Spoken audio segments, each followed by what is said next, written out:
Hello बच्चों, let's see question. A concave mirror of focal length f1 is placed at distance d from the convex lens of focal length f2. A beam of light coming from infinity and falling on the convex lens concave mirror combination returns to infinity. The distance d must be. तो बच्चों, एक तो concave mirror हो गया आपके पास, ठीक है, और एक कॉन्वेक्स लेंस हो गया।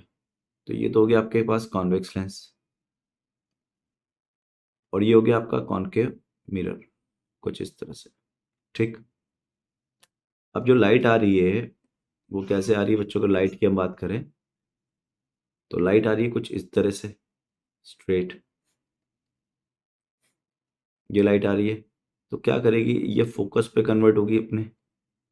लेकिन अगर ये फोकस पे होगी तो फोकस को पहले होना चाहिए, क्योंकि हमसे ये बोला जा रहा है कि लाइट जो है वो आफ्टर मिरर क्या करती है?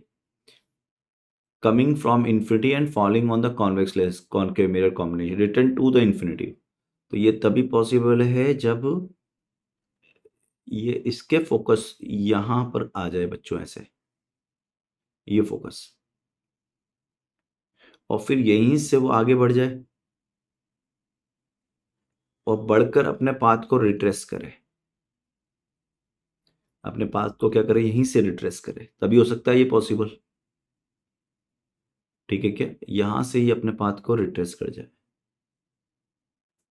तो इसका मतलब ये तो एफ लेंस हो जाए और यही point centre of curvature of mirror हो जाए। ठीक है, तो लाइट वापस अपने पाथ को रिट्रेस कर जाएगी and that will tend to infinity. ठीक, तो ये सिचुएशन बननी चाहिए अपने पास। अब इसका मतलब ये जो डी होगा हमारे पास, ये डी, तो ये डी किसके बराबर हो जाएगा? तो अगर अपन देखें यहां से तो ये जो डी हो गया वो हो गया F lens plus C centre of curvature, that means twice of F mirror.